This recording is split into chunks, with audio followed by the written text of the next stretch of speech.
Welcome back to the Football Fitness Federation podcast. This is episode 356. I'm delighted to welcome back onto the podcast. That's been a very long time. David Yeah. Jackson. Jacko, how are we? I'm good. I'm impressed. 356, that's a lot of episodes. That's almost one a day for a year, isn't it? Yeah. Yeah, Just doing a little bit of math for you. it is, mate. It is. But no, I appreciate you coming back on. It's been a long time.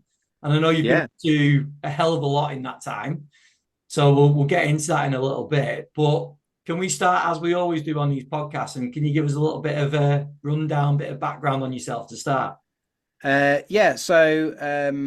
I was a professional rugby player, retired in 2013 from a brain injury. Um, it took about a year to recover from that, but there was still some ongoing sort of dysregulation of nervous system. I really struggled to manage stress and things, but I was back to being able to do things. The thing that was most difficult for me to tolerate was emotional stress, and running. And I think the impact of running when your foot hits the ground and like the bobbing of the head, that was the thing that would trigger my symptoms for quite a long time. So I got back into I had to retrain, or rugby's a sport where unless you're the very elite, you're going to need a job afterwards. So I was 31 at the time. I just signed a new 2-year contract, but I knew my career was coming towards the latter stages of it. Um, so I'd already been thinking a little bit about what would I do post rugby, but the brain injury just cut it short. Like just boom, one day it's like well, it took quite a few months actually of various different things, but eventually it's like right, you've retired. Like what are you going to do? And I'd done an engineering degree at Loughborough University. I'd done a teaching degree, but I wanted to like still be involved in sport. I felt like everything that I'd learned through my career, I wanted to utilize. I didn't want to just go and off and just get a job in something like totally unrelated to sport. So I retrained as a strength and conditioning coach. Um, that's where I met Tim we created School Calisthenics together. That was one of being able to get back into strength training and training, as well as experimenting with some of the different body weight things that we were doing with that was really effective with some of the Paralympic athletes that we were training, that particularly swimmers. So there's some really crossover into sport, and I really enjoyed being back in sport. There was a lot of problem solving with that sort of S&C world in Paralympic sport because you can't just do the traditional textbook thing. But all that time, there was something under the radar that, yeah, I guess was going going amiss, and that was this sort of dysregulation, inability to manage stress well, um, and yeah, my tolerance to running, and this is where during a period from probably like 2013 to 2017, maybe me and my wife were looking at anything that could be beneficial for brain health because the traumatic brain injury I sustained leaves me very susceptible to early onset of dementia and cognitive issues in later life. So brain health really important thing for not just me but for her as well because my state was having a massive impact on her. Mm. Um, so we'd looked at things like nutrition and gut health and all these like sort of holistic, practices that are very natural in their nature. Um, and this is where eventually came across breathing, which came at some different dimensions for me. It was a bit of a curveball of like, oh, breathing. Like we'd never worked on breathing when I played professional rugby. I remember breathing out my absolute arse when I was like dying in pre-season fitness session, and I'd have bit your arm off if you could have helped me like, fill my lungs up better or whatever. Mm. Um, so it was there was all that side of it like, oh, this is something that I've never really actually come across before in terms of like training that system. Why have we been overlooking that? I was looking at it also from a brain health perspective. Can we help regulate the autonomic nervous system? And can we help improve blood flow and oxygen supply to the brain, critical for brain health and brain healing?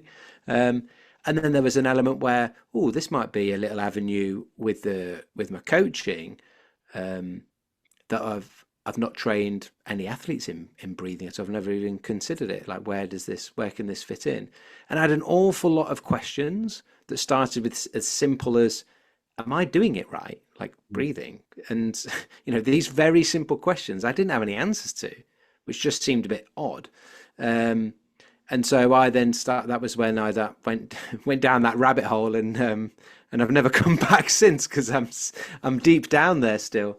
And I'm at a point now with my coaching where, as a strength and conditioning coach, I only really work on the breath training aspect that we can utilize for conditioning and for not just strengthening, but more training that system, how it can influence recovery, how can it influence my emotional, mental state, and everything that goes into that, which I'm sure we'll touch on. And then it's had a huge impact on my own physiological state, my nervous system, my brain health, my recovery, and the one thing that I couldn't do for the longest in terms of exercise because of my brain injury, running, is something that I hated post rugby, fell back in love with, because I was going out running to be able to feel my breathing. Because when you ask that question to yourself of like, am I doing it? How am I breathing? Am I doing it right? And you try and like notice your own breathing, sat down at rest, it's very difficult to know whether, because you're not doing a lot of it. You don't need to do it. You don't need to take big breaths.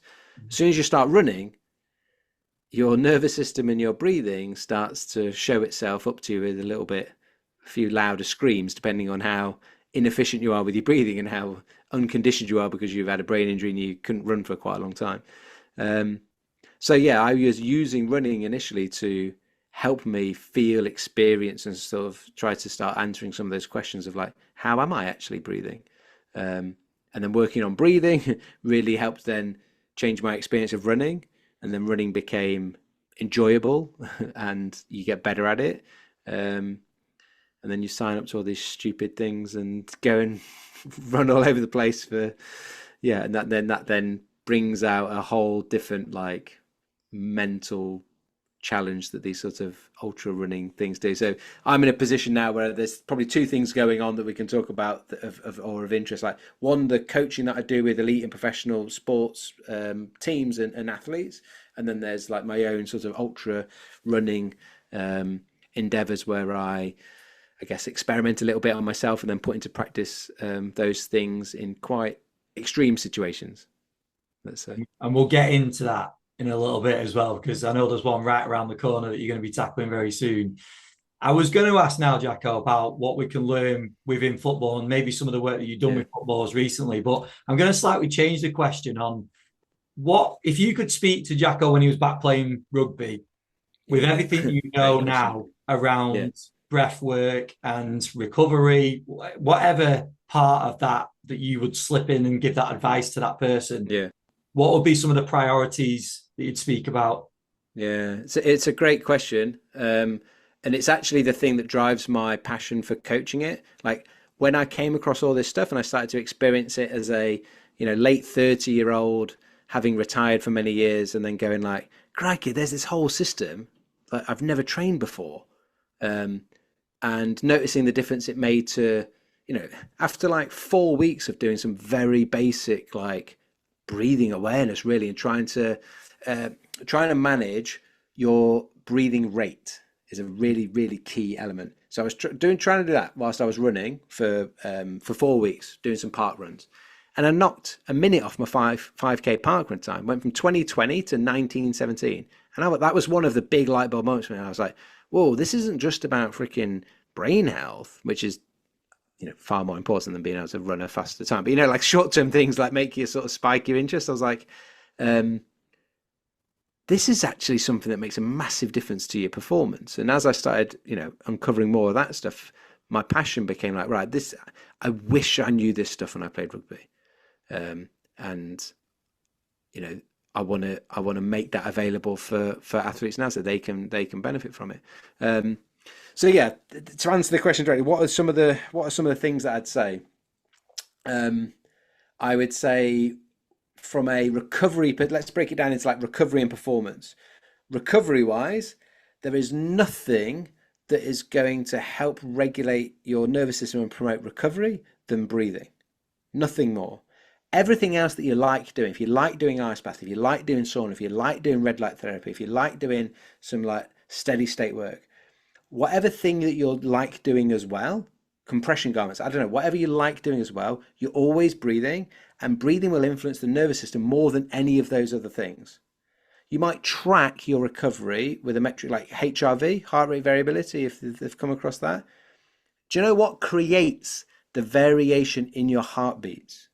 So HRV is measuring the differences between your heartbeats. Mm-hmm. What creates those differences? Your breathing. The difference, how your lung, because your heart is in between your lungs, and how the pressure that changes as you're breathing. Your breathing creates those variations in your heartbeat. So your breathing, when you look at HRV, you're actually making a measure. You're making a measure of your nervous system. You're making a measure of your breathing to a degree, indirectly.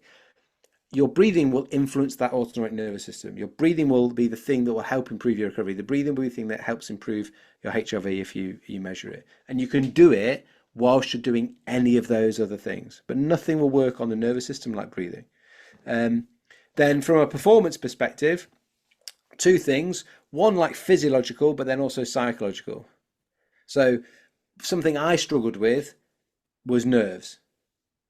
And I had no tools that I could use to actually help regulate my nervous system, which helps me stay a little bit clearer and calmer in the mind. And again, simple breathing exercises to help regulate a nervous system, help calm nerves, so that I can be at that like sweet spot of arousal to be able to do my best performances. And then from actual performance, there's all the, before we went on air, you mentioned asking about things like there's some breath holding protocols that are like really good for team sports like football, like rugby, anything where we're doing like repeated sprints within our games. And how you breathe, how you mechanically ventilate, like how your rib cage moves, how your diaphragm moves, those things will affect how efficiently your body can extract oxygen at the lungs.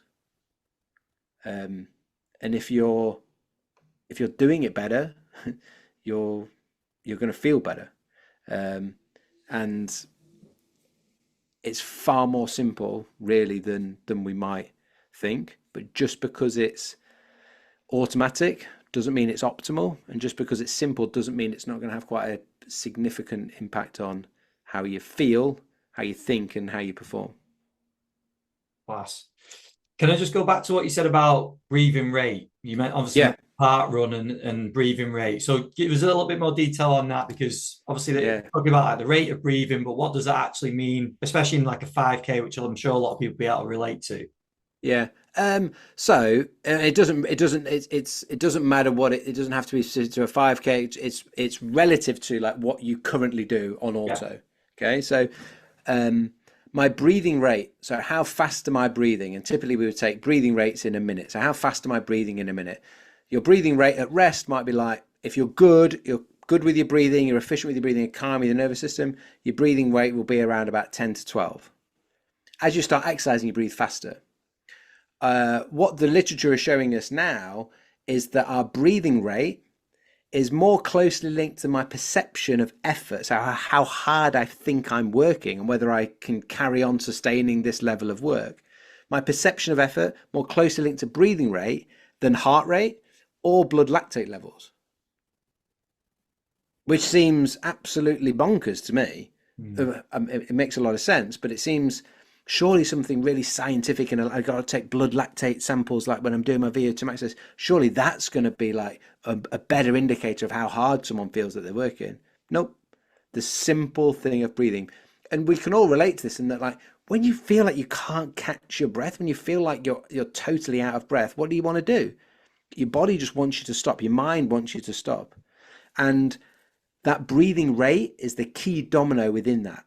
Once we understand that, we can start to try and actually use that to our advantage, but then also train our ability to control it. So if my perception of effort is finely linked to my breathing rate, well, I'll take the breathing rate and go, right, let's keep that under control. If I can manage and control my breathing rate, my perception of effort is less. I can then feel good or push myself harder. But if I can't control my breathing's controlling me.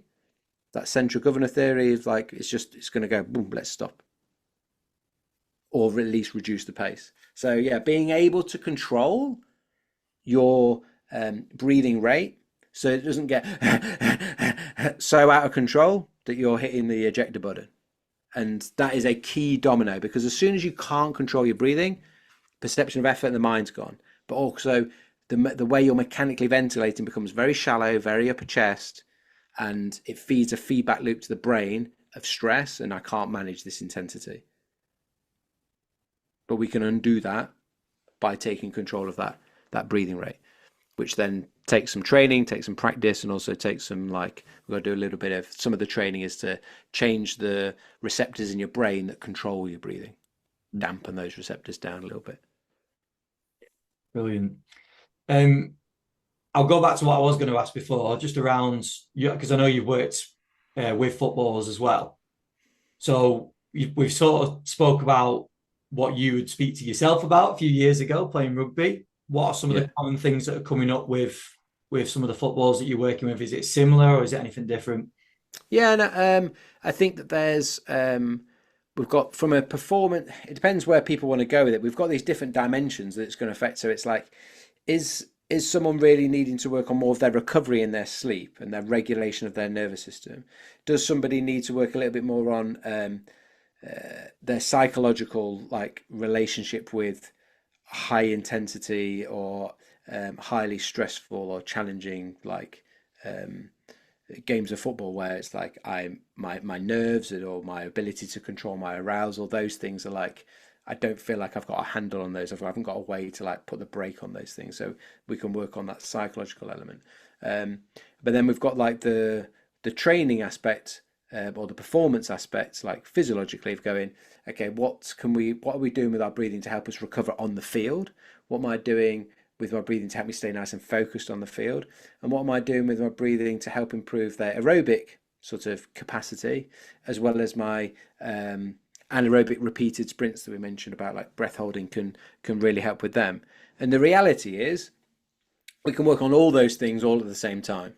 But some people initially will have like a they're going to come, if they're working one-on-one with me, they're going to come with an idea of like, I feel like I want to work on this thing. Occasionally you get some people that are just like, I just want to do everything. I just want to get better. I love those people that say, I want to kind of be the best I can be. I'm like, right, we're going to have a good time. Yeah. But it's very good when someone has like, this is the area I want to focus on, and then we work on that, and then we see what else we can do with it. But it's not like we necessarily have to do lots of different things for all of these components, because breathing is at the center of that. And some of the basic things people can start to be aware of initially is, away from training, so when I'm not training, I am breathing quietly with my tongue in the roof of the mouth through my nose, but not up my nose, because when you breathe up your nose, you activate that shallow upper chest breath. Breathing backwards, because air doesn't go up your nose anyway. The airway, it goes backwards because air's got to go down to your lungs.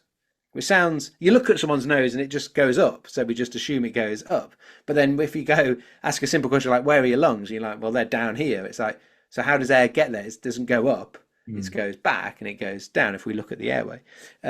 So if we can breathe with the tongue in the roof of the mouth, really important muscle for the human body.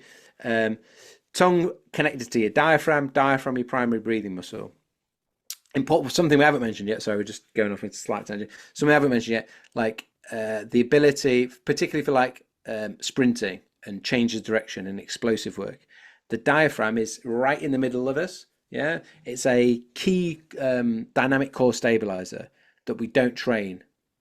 And when you upgrade the strength of someone's diaphragm and the position of their rib cage in relation to their pelvis, really important for the function of the diaphragm, is going to allow us to transfer force through that kinetic chain more effectively and more efficiently. So really important for like fast change of direction or sprint work. So yeah, there's many different aspects that go into it, but being able to sorting your breathing out away from training, tongue to the roof of the mouth, breathing backwards rather than up your nose, breathing quietly, is practicing and teaching and creating a good calm breathing rate and breathing dynamics away from training that's nice and calming and efficient for your nervous system, so that you turn up to training in a more calm and regulated state. You'll recover a little better, and then you can push yourself a little bit further. Like, that's an absolute simple as it can get, and that doesn't even involve anything to do with training, but that's going to help influence your physiological and psychological state away from training. And how you are as a person away from training affects how you're going to turn up to training and actually train. How you are is going to affect your sleep, and your sleep's going to affect your recovery, and that's going to affect how you train. So there's a whole host of stuff we can do over here that's not even training, but it creates a very good foundation for when we go, right, okay, now we're going to try to look at like how can we integrate some good stuff into our training.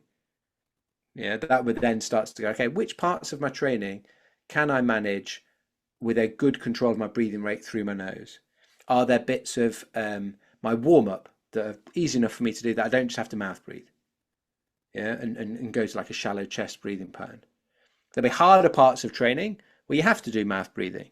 It's not that that's a problem, but training the ability to not go to a bad habit of like a stressed breathing dynamic of like fast, shallow upper chest, which is less efficient, that we can actually go to, okay, I'm in control of my breathing rate, which allows me to breathe a little slower, which allows me to breathe a little deeper, and I can start to use that diaphragm that's dying to breathe for you. Not dying to, designed to breathe for you. It wants to breathe for you. That's its job. Let it do its thing. And then when I've got a break in training or a break in the game, and I've got a few seconds or longer, how well can I bring my breathing rate back down and get myself to a calmer breathing cycle? And maybe I can get back to nasal breathing during that, which is going to help me with my mental state, but also my physiological recovery state. So we just start to weave these things into stuff you're already doing. You just referenced it there, and again, stuff that people are doing all the time is a warm up. So we spoke about away from the training ground at home, and the advice that you've just given people there, which I think is amazing. When we then get into the warm up, whether that's match day or whether that's a training session, we spoke about nasal breathing. What should be obviously we're going to be focused on different movements and things like that, but in terms of breathing, where should we be focusing? In terms of as you're going into a warm up? Yeah, as you're going through the warm up. So I know it might be a little bit different, maybe even from training day to a match day, but what are some of the focuses for you with players? Yeah, so again, being aware and conscious of that breathing rate, because as soon as that breathing rate goes a little bit too fast, then you're fighting a little bit of a losing battle. So I'm trying to have my tongue in the roof of my mouth and I'm breathing backwards. Yeah, so I'm utilizing my nose in and out so that I'm getting a slightly deeper depth of breath. It's coming from down with the diaphragm, bottom of the rib cage. That's going to keep me in a calmer state as I build up into my warm-up. It's also going to generate a little bit of a pattern and a habit of like, okay, we're utilizing the diaphragm and I'm in control of my breathing rate. Two really key things. Yeah. So that when the intensity increases to the point where, oh, there's two little holes in your face called your nose, feel too small, I need to use my mouth, you've got a better chance of staying in control of your breathing rate and actually utilizing your diaphragm, your primary breathing muscle, because you're generating that habit at the start whilst the intensity is easy. And you've generated that habit away from training whilst you're sat at home watching TV or playing PlayStation or whatever it is that you do. Does that make sense? Yeah, 100%. And then when we're in those higher intensity actions, whether that is in a warm-up or now we're in the game or we're in training, are you looking for when players are maybe they've done a bit of hard work or whatever that is within the session, are you looking to try and return back to nasal breathing as soon as you can? Yes, but not necessarily forced. If you force it, you're going to make yourself feel like you're suffocating. Yeah. And guess what? That sends a feedback loop to the brain of like stress. So Yeah. it's not forcing it. And this is then there's a difference between in training when I'm trying to create an adaptation to match day when I'm trying to just make everything as easy as possible. So, and there'll be times in training where you also want to make it as easy as possible. Mhm. But I just mentioned that because if I want to get better at being able to managing my nervous system state and managing my breathing and managing my mental state, I need to be able to give myself a little bit of a stimulus. So training is going to be like a little bit harder, like weight training. You put some weight on the bar, you make it harder, but then when you don't have the weight on the bar, you feel more stronger or more explosive, etc. So I might choose to breathe, do my recovery nasally, even though it's challenging me a little bit. Not stressful, but I can notice that this is a little bit harder at first, but gradually the extra resistance that the nose is providing means your diaphragm's got to work a bit harder, and that in time is going to get stronger. By having more resistance with the nose, that breathing rate is going to be slower, and we want to practice being able to control that breathing rate. The nose is going to start to do it for you regardless. So I'm getting some like opportunity to work with that little bit more resistance to build a little bit more strength in the diaphragm that's going to help me, but also I'm having to naturally get comfortable with a slightly slower breathing rate that allows my breath to be a little bit lower and a little bit deeper. Because the distance from your airway, whether you use your nose or your mouth, the distance to your upper chest is only just this far. Whereas if I'm going to use my diaphragm, which is down here off camera, it's got to go this far. That distance is going to take time. If I can't control my breathing rate and I only have a small time for each breathing cycle, it's got to take the shallow option. And the body will always go for path of least resistance. Least resistance doesn't necessarily mean most efficient. I think one thing to hold in mind with this, where if this is new type of information about breathing for people listening, is does your brain and does your body like being stressed? No. By design, we're trying to seek comfort. So when we stress the system, and particularly when we stress it beyond what it feels comfortable with, then the body reacts in a way to stress that's going to try to make you get out of that situation, like fight, flight. The way of getting you to stop running so fast when you're doing your football training, the body's way to try and get you to stop is to make it feel really hard. And the faster you breathe, the harder it's going to feel, the less efficient it is, and you're going to have to stop. So do hold in mind that what you naturally want to do isn't get better. You naturally want to just stop. So we have to do something that's like maybe initially feels a little bit intuitively different. But when you do this work that's simple, you'll report back things like some of the international footballers and international rugby players I've worked with that go, I can get back under control of my breathing faster than anyone else on the pitch. That gives me like a psychological edge in terms of like a placebo maybe, but also I genuinely feel more calm, I feel more composed, I can think clearly, and I don't feel out of breath. You know, you've in order in terms of to actually like be fit and in better conditions, you've got to do the conditioning work as well. But do the fitness and the conditioning work alongside good quality, efficient breathing, and then you're going to take your performance to another level. Makes such a big difference on a game day, doesn't it? If you see someone sort of recovered and ready, I'm sure Well, any technical think. coaches will love it because they're ready for the next play. Well, thinking football, right? In rugby is a little different. Like in rugby, we're like facing each other. Yeah. In rugby, in football, it's a 3D sport. So if I'm the centre half, I'm marking the striker, and we're stood there next to each other. If I'm the centre half and I'm like, just as we're about to take the corner, whether you know anything about breathing or not, if you're the striker and you can hear the guy panting like a dog, you're thinking he is absolutely goosed. Yeah. Is he going to react quickly to a change of direction that you make? No, he's not in a physiological state in order to be able to do that. And vice versa. If you're the centre half and the forwards and the striker's like blowing out of his arse, and you can hear that through his breathing, and he can't. What you understand now is that he actually just can't control his breathing rate. If he can't control his breathing rate, he isn't good to go. And so it starts to give you this edge that you've maybe might intuitively have realized before, but now we can actually start to train it and be purposeful about it. Yeah, I love this stuff because it sort of piggybacks on a couple of conversations I've had recently. One with Phil Learning, that was around caffeine, Okay. especially in Yeah. evening games, because he was Yeah. talking about basically players, if you can't get up for an evening game, especially in a Premier League game in a stadium full of God knows how many people, you don't really need caffeine to do it. And but this taps in with like the stress management and breathing. Yeah. And then James Morahan, we had a conversation on our Okay. Yeah. conference. James was talking about, he was talking about rugby actually, but related it to football. Like, a match isn't just 90 minutes because players are experiencing a lot of maybe apprehension, the Ah, nerves, a the lot. build up for a game's massive. Yeah, exactly. So a lot of this stuff just all ties in really nicely together because this is something else that we can focus on. He's talking about nutrition. Phil's talking more about caffeine. Breathing comes into it massively as well, doesn't it, for players to prepare themselves in the right way? Well, what controls your arousal state? What controls your digestive system? Mm, Your autonomic nervous system. mm, How can you control your autonomic nervous system? You right. breathe in. Yeah. Breathing with yeah. Anyway, yeah.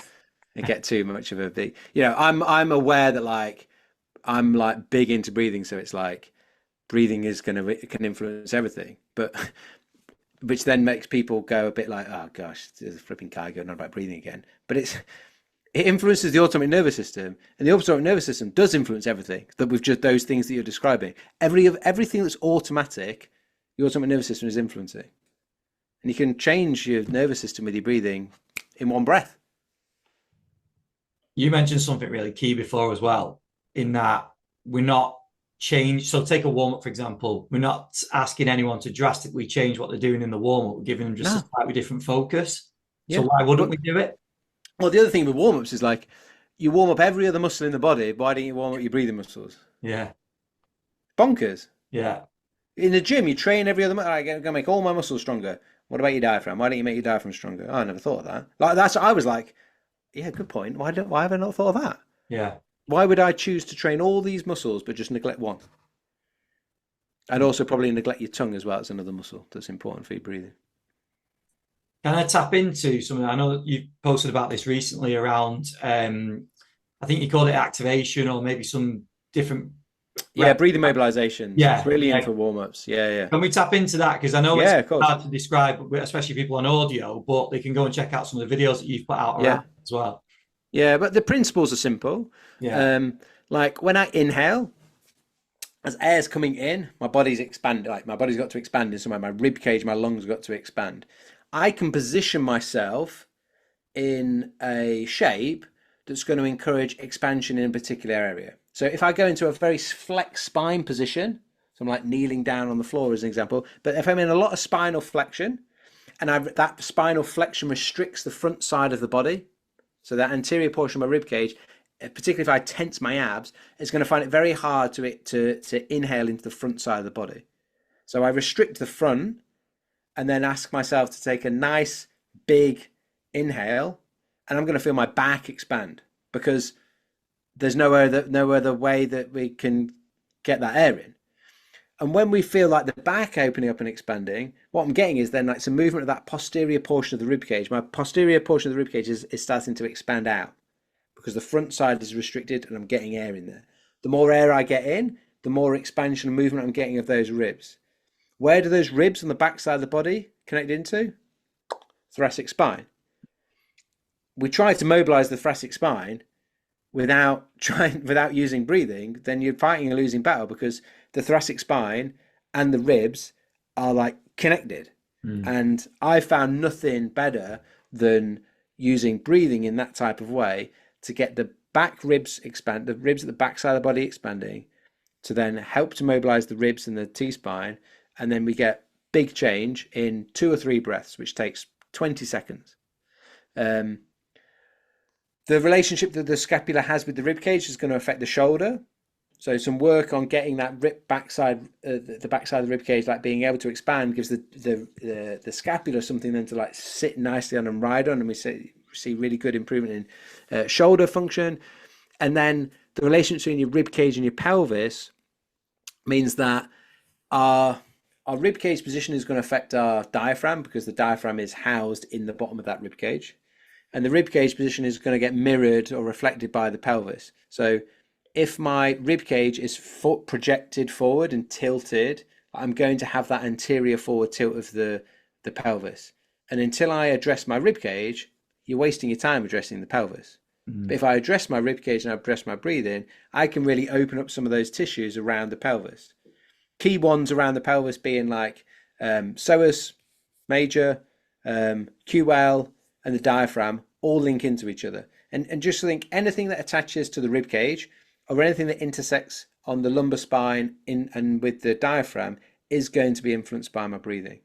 So I can create some expansion on an inhale that creates an increase in stretch in those tissues to help them to, and we've also got the opposite, like on our exhalations, to help these things release. So the diaphragm contracts on an inhale and we can use that to help mobilize, but equally if I've got an like overly tight hip flexor, yeah, it's likely that the diaphragm is going to be overly tight as well, and that's likely that your ribs are like out and keeping it stretched. So the opposite of all the inhaling work is the exhaling. So actually being good at exhaling to get the ribs to come down and in lets the diaphragm almost get released. The diaphragm is going to go back up. When we release the diaphragm, all of the tissues that are connected to the diaphragm, like psoas major, relax, release. So there's some specific like forceful inhalations and forceful exhalations to help to mobilize the rib cage, move it, get it moving, get it mobile. We do some specific positions to target specific areas, but when we mobilize that rib cage, you'll notice that everything else that surrounds around it. If you think of your body, if I look at myself and you look at a skeleton, well, you've got a rib cage and you've got your arms hanging off the sides, and then you've got your pelvis and legs hanging off the bottom. Like the size of our rib cage is basically all of us, and the body organizes around that rib cage. So I've mobilized that rib cage, spine feels better, shoulder feels better, hips feel better. But the way we're mobilizing with these forceful inhales and forceful exhales means that I'm activating the musculature for inhalation and the muscular for exhalation before I go and do my sport. So I've got a warm up and activation of my breathing muscles and a mobilizing effect on my spine, on my shoulder, on my hips, which is perfect drills to do in warm-ups. They're probably one of the most popular things I'll do with athletes because they feel within 2 or 3 breaths, they feel an immediate difference. And it's like light bulbs on, like that feels better. Never touched my flipping toes before because my hamstrings are so tight. Yeah. And now I can. I don't know, but this is magic. Would that fit? So I'm just thinking about the like structure to a player's day. Yeah. They're getting changed for training. They do that then, and then they head out for the warm up. Is that sort of how you put it? Yeah. So a lot of the teams I work with call it like pre-activation or something like that, where it's like I'm doing something to do. Often people's activation work might be do some like glute work with bands or do some sort of activation work like that. It fits in with that stuff. Yeah. Before you then go out onto you might do that on the field, or if you're in Manchester and it's raining, you're going to do it inside and then go out into the field. But like you've mentioned, that glute work or hip work or whatever we're going to be looking at is going to be, it's going to be a lot more effective by doing that. Because it's like, do that glute work activation, do your floor bridges, do your whatever you're doing, do that with your rib cage in a good position, with your diaphragm working well for you, and like you say, it's gonna, that itself is gonna get better. Yeah. I know we're bouncing around a little bit, and I am conscious. Sorry. I don't want to keep you all day because I could on this, because I think there's loads of stuff I could ask. Breath holds, Jacko. Talk to me about breath holds, where they fit, what they're good for. Give me a bit of background on that. So there's a load of research. One of the big researchers on this is a French scientist called Xavier Warons, and he's done a lot of studies on holding the breath after an exhale, so the lungs are relatively empty, and then like sprint running or doing whatever the sport is that you do. What the reason being is that when we hold the breath and ask ourselves to do some work, when we do some work, we start chewing up oxygen and you start generating more CO2. When you're breathing, you CO2 goes out and you replenish the oxygen with your next, as you're breathing. When you hold the breath, you don't get to replenish that oxygen. So if we get good at it, we can start to create a quite strong hypoxic response. And hypoxia is just a fancy sciencey word for low oxygen.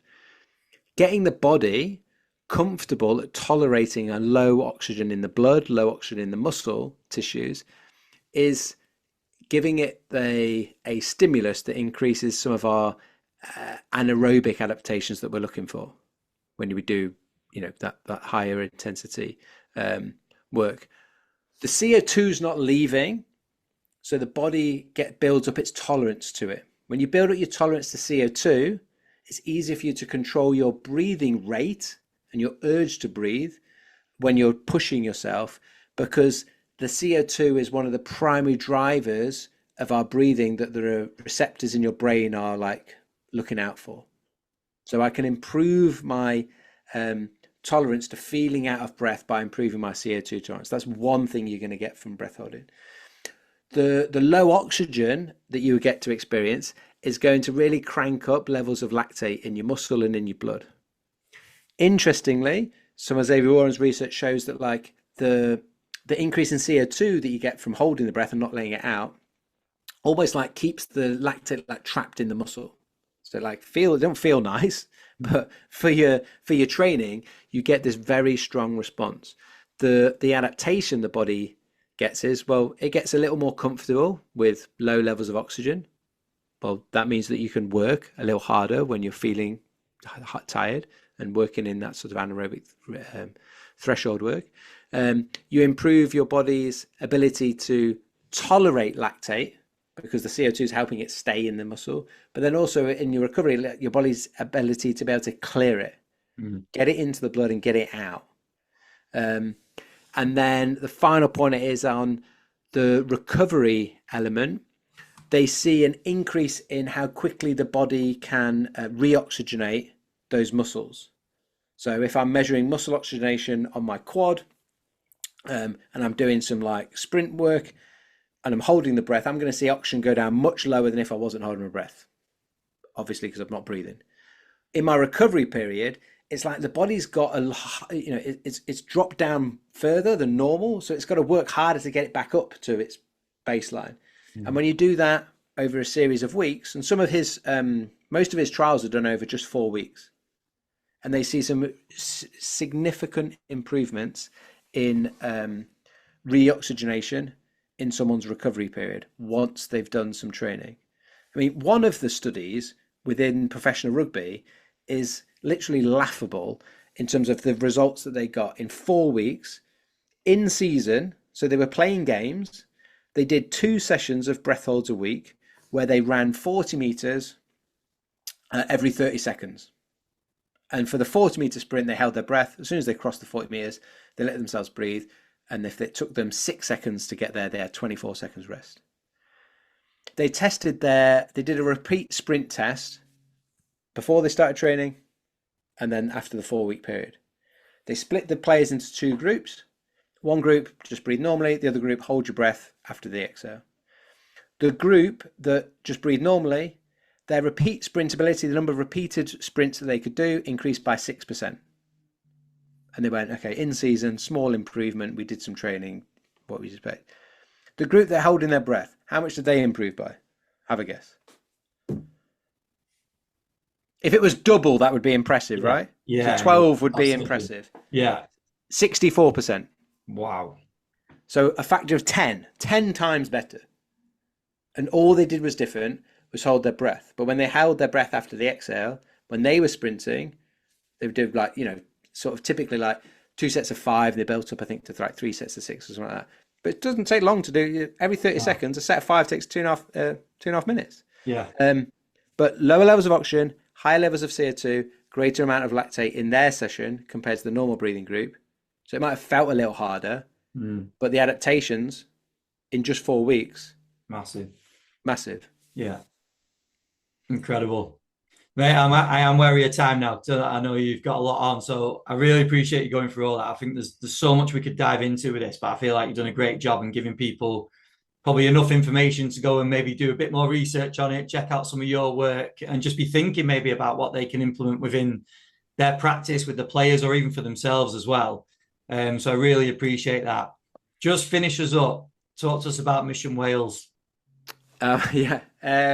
So, well, one thing I want to say is because I appreciate, I don't know, depending on where people are, like some of the stuff might be a little new or a little technical. I've got a free Foundations of Breathing course on my website, probreathwork.com. Also available, I've got an app, so Pro Breathwork app, and it's on Apple and Android. But that's a free course of there's like 7 modules of all the foundations to get in place, stuff for sleep, stuff for breathing in sport, stuff for getting all those basics. So there's something free there to work through to have the basics.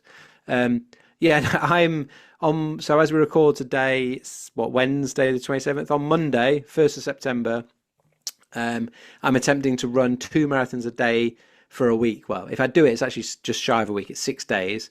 I'll go from the bottom southerly most westerly point, St David's Head in Wales, all the way up to Carnarvon Castle, which I can see out of my window just there. So I get to Carnarvon Castle for a pizza, hopefully, if I don't get there too late on the Saturday the 6th. That's my little running challenge for 2 brain injury charities, Headway and Head for Change. My own experience with brain injuries, I know that, a lot of people, and I've been and visited some of these charities where, a lot of people, their whole lives and their personalities and everything has changed forever. And if the charity support them, but also the people that care for them, so they support their loved ones and their families as well. Awesome, mate. Well, I wish you the best of luck. I'll be following along, and I have every confidence in you doing it. So, Jack, I know you're more confident than me at the moment, aren't you? I will have if you look on my Instagram, I've got a tracker. Oh, class! That I'll share on Sunday, so you can actually you can actually see what's going on. And if anyone's driving past, if you see Jacko in Wales, if anyone's in the West, pizza. Yeah, drop me off a pizza. Brilliant, mate. Thank you very much. I really appreciate it. Some absolutely gold content in there, so I appreciate you coming on. My pleasure, mate. Thanks, Jacko. Take care.